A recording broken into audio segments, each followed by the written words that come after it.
Sounds like Kia will be putting on a rubber ring soon then. Rubber ring? Yeah, he could be walking the plank within the next month. Yeah, he could be.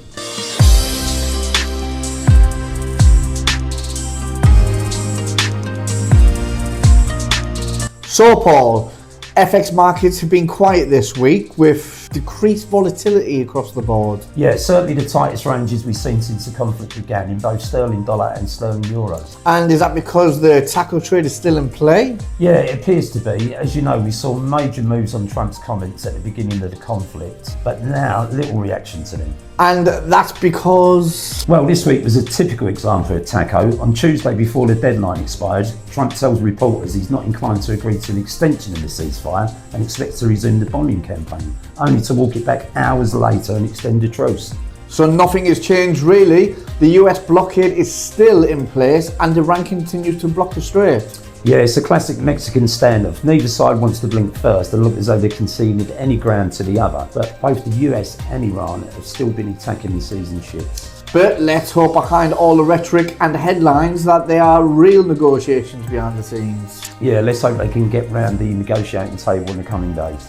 And in domestic news, the Keir Starmer Peter Mandelson scandal has blown up again, but not a lot of market reaction to it. Yeah, he's looking increasingly like a lame duck, but with the local elections less than 2 weeks away, markets are probably waiting for the inevitable losses Labour will incur and his own party's reaction to them. But the vultures are already circling. Yeah, a few of his colleagues and potential leadership challenges appear to be distancing themselves from him. And there have been reports that Angela Rayner and Andy Burnham had a secret meeting, a possible strategy meeting? There has, but not so secret though. Burnham was photographed arriving at Rayner's constituency home a day after Ollie Robbins, the Foreign Office's chief civil servant, was fired by Starmer over the members and vetting procedures. Sounds like Kia will be putting on a rubber ring soon then. Rubber ring? Yeah, he could be walking the plank within the next month. Yeah, he could be.